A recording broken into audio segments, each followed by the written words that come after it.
i-tackle naton tanan lo ginsay-say aton karanga leksyon. So ra akong leksyon mga kauturan is ang title is ang panawagon sang paghulat or a call of waiting. A call of waiting. So Mapagpalang araw mga bossing.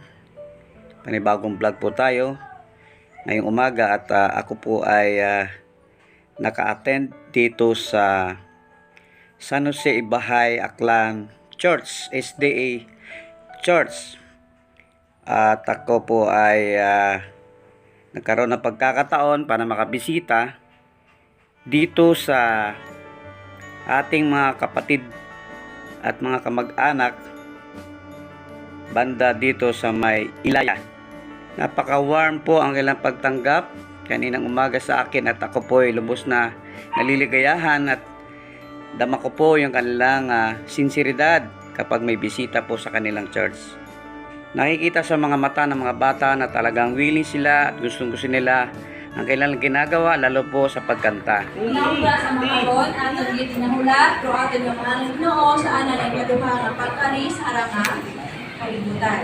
So aton nga sa nauluhon nga teksto, makita imaw sa Salmo chapter 27 verse 14 nga naghambal, hulata ang Ginoo, magpakabakod kag magpakaisog ang imong tagipusoon.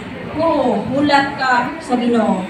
Ngani makaron, iya kita, it means nga ginahulat gid man nato no aton nga mahal nga Ginoo sa harang nga kalibutan dahil doan nga promesa haron no aton nga ginahuptan sa aton mga kabuhi.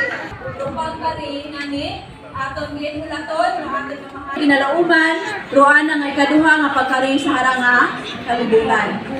Kung may kita nga katapusan nga pulong nga makita imawron sa Salmo, hay haron no ginatawag nga hulata ang Ginoo.